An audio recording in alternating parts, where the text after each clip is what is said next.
I was getting ready to go on duty myself and another Marine.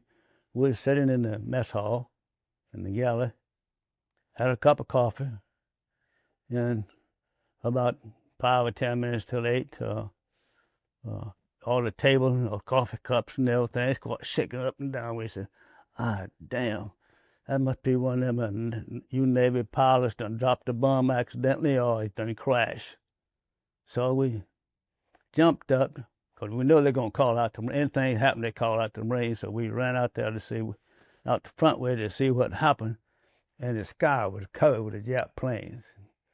And the Navy guys is on a Sunday morning in the skibbies yelling, everybody looking, what's going on? And one of the guys up top said, hell, that's them Japs. That's Japanese planes. You can see the big old red ball. And the plane coming down through here, he had the shield back on his plane, his scarf on, looking at us, just a grinning.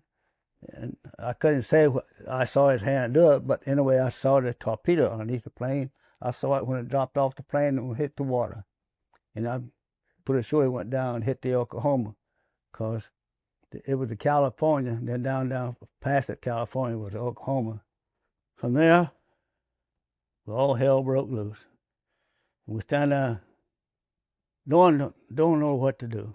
And all at once, them non-commissioned order hollered, Braddock and a couple other guys, meet me down at certain place down at the, and I had, I think, maybe 5 or 10 rounds of ammunition. I had two, I believe I might have had 10 rounds, a pistol. And they sent us down to the seaplane ramp. In the meantime, before we went down there, we'd watched them Marines. I had 3 Marines out there raise the colors. But they did not run. They raised the colors before they lowered it. In the meantime, in between us and the flagpole and the water, here comes the plane. You can see them just plowing up the grass with bullets, the machine gun just going about halfway between us. You get talking about it, you can see it again. From there, though, we went down to the seaplane ramp, and that's where the water was on fire. Bombs are dropping, and what ammunition that the guys aboard ships could find. See, they didn't have no ammunition either. They couldn't get to their ammunition. I guess a lot of the ships didn't have it. It's locked up, and maybe the guy who had the key was still maybe on liberty. So I don't know all the consequences about it, but no one had no bullets, so to speak. And finally, they finally found it, got the ammunition out, being a Sunday morning, because everybody's on liberty or sleeping or whatever. In the meantime, other guys had all the civilians, put them in a circle, interviewing them all about it. And our job was security, make sure no one ran off and stayed there.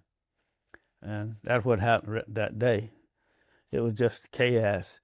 And broke into all our lockers to get clothes for the sailors who didn't have any clothes, or they were wet, burned. This oil down here from these ships was on fire. And these guys that came ashore up on the seaplane ramp,